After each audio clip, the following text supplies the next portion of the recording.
Hello guys, welcome back to our channel. We are so excited to have you again. The only man who can meet with bandits and talk to them and bring back feedback to the federal government of Nigeria, talking about Islamic cleric Sheikh Gumi, has spoken again, and this time around he's talking about who the Fulanis are. And this came up in an interview that was granted him. He said that the Fulanis are actually peaceful people who are involved in banditry. Is it not shocking?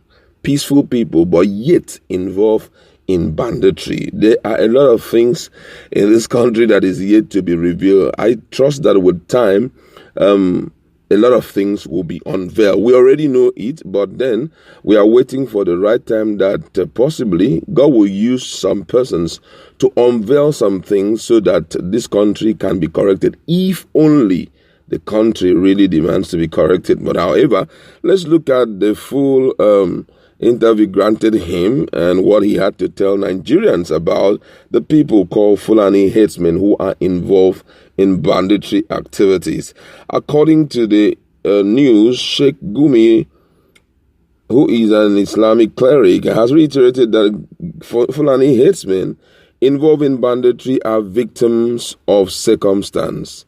Sheikh Gumi restated his position during an interview granted him. The cleric had previously advocated for the bandit to be granted amnesty after meeting them in the bush.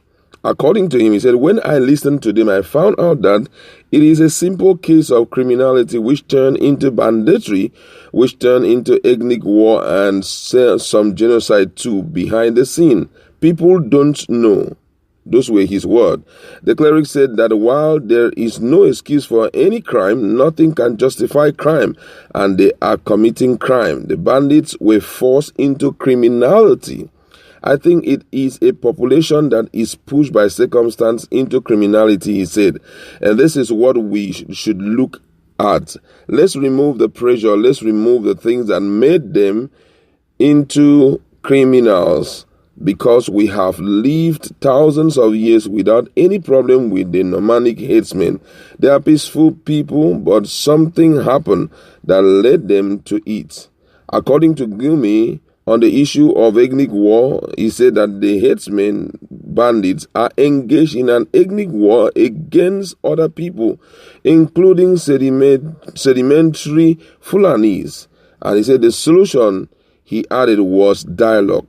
According to him, he said it is a complex issue that Nigerians need to understand. The solution is very simple, but it's not military hardware.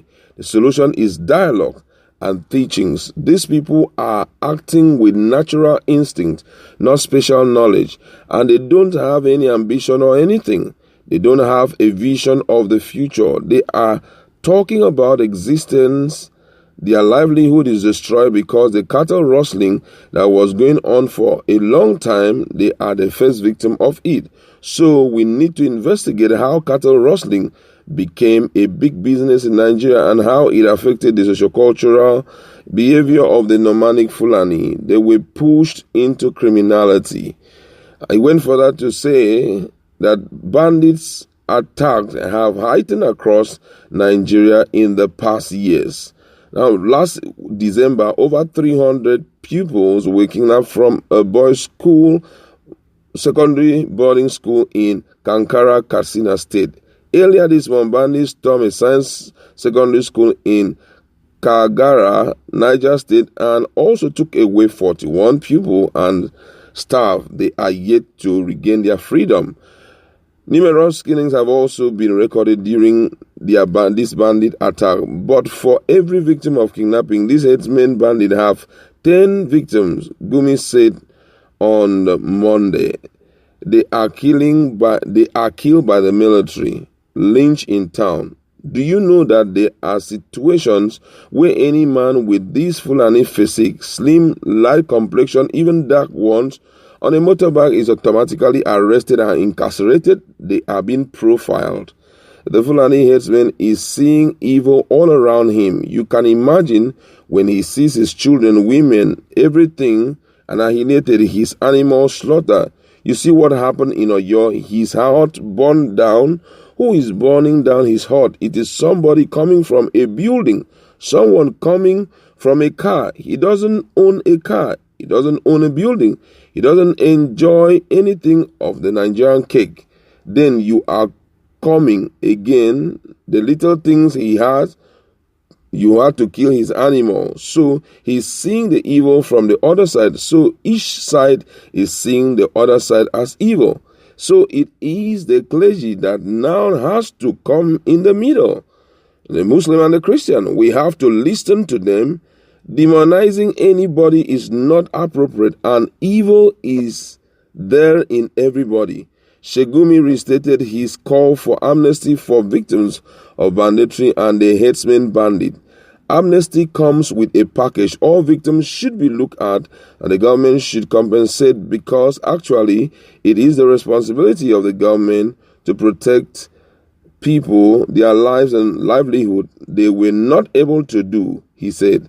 So since it's a negligence from the government, then the government should come from both sides. Those were the words of Sheikh Gumi, and it has triggered a lot of reactions from Nigerians. I'm going to read one or two of it, and then we look at it. But, before we look at it, one of the things that is so shocking is when people talk about these guys as being victim of circumstance.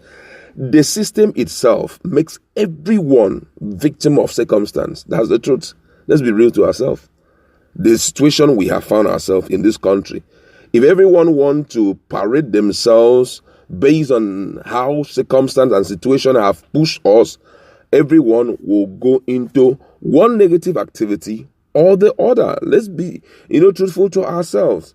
Because when you're thinking that they are worse hit by this thing, I tell you that is not true. They are not those that are worse hit by this whole thing. Every Nigerian is passing through these same pains on a daily basis. But everyone have decided to skew up and walk right. And, one of the shocking things about this Sheikh Gumi is the fact that he seems to know so much about them, have the privilege of meeting with them and talking with them, and the government is doing little or nothing about it. That is another shocking aspect of this whole thing, because I could still remember not too far ago, a certain man by the name of Badaya, my Lafia, who was a former assistant director in Central Bank, didn't even go this far, didn't even have to unveil all of this, didn't have to even sit with them and have a snapshot of him sitting with, bandits and talking, and he was arrested. He was invited, let me not use the word arrested, but invited by DSS. And here is another man who have the privilege of entering everywhere, He goes as far as meeting with the bandit, come back with information, tell the government what to do, pay time and all of that. And nobody is saying anything. God will have mercy. First of all, let's look at what Nigerians have to say. Someone here say one Nigeria is not a sustainable ideology. It's a matter of time they'll start the ethnic wars. I pray it shouldn't happen. People who are kidnapped, stolen from, are suddenly being tamed peaceful. People who kidnap, steal, and do all manner are suddenly being tamed peaceful people. God help us in this country. This one say it was this same Sheik that said it is soldiers that are killing the bandits. Another one here say Gumi is for bandits and bandit is for Gumi. Gumi is for Buhari and Buhari is for Gumi. The chain of hypocrisy, nepotism, and tribalism continues. This one say, wait, please, who is this man first? Does he hold any political position in the country? Why is he now on TV without being arrested and questioned? I don't get why he's speaking for these people, and while in the meantime they are still kidnapping and destroying our farms. This one says here, before they listen to you, do not make them. What do you think make them peaceful? So many reactions from Nigerians. This one said, when this man dies, some fools and political buffoons from the north will come out to tell Nigerians that he was a compatriot and man of peace and an incorruptible leader. Laugh out loud. So many reactions from Nigerians.